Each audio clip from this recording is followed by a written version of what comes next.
video we are going to be removing and replacing the brake pads on my 2017 Subaru Legacy. Okay, now that we have removed our tire, we're going to remove our caliper with a 14 millimeter here and a 14 millimeter here.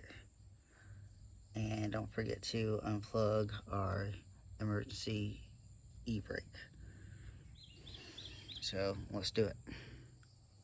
Okay, now that I've removed the two 14 millimeter bolts and unbolted the emergency e-brake, I flipped it up, and sometimes you have to pop this off. I just use a screwdriver and pop one side out and pop the other one back in. It's very easy. It just holds it from sliding completely out of the slides. And then I went ahead and put our new power stop brakes in, because these are our old ones. They were freaking toasted, along with the wheel bearing that we have previously done. And make sure to note where this is.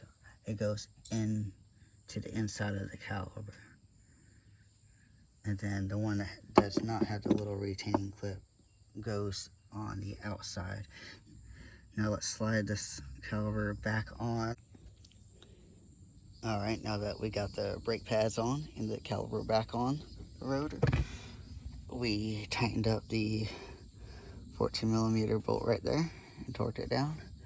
The 14 millimeter bolt right here, torqued it down, and we made sure we plugged in our emergency e-brake. And now we are going to throw the tires back on and move on to the front.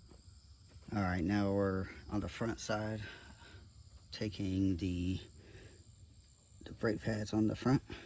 We already did the back. Now we're doing the front.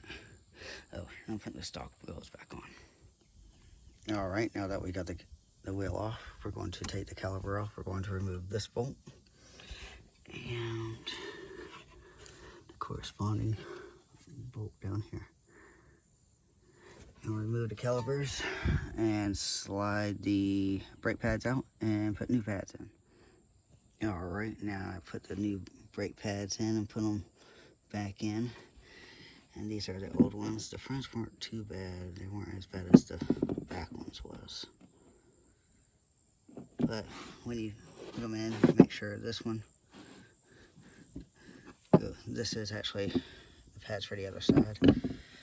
But make sure this goes in the corresponding spot where it's at in there. And make sure there's a little thin shim that goes in on the back side of this pad. Make sure you put that in before, and the same orientation comes out for the pads for the front.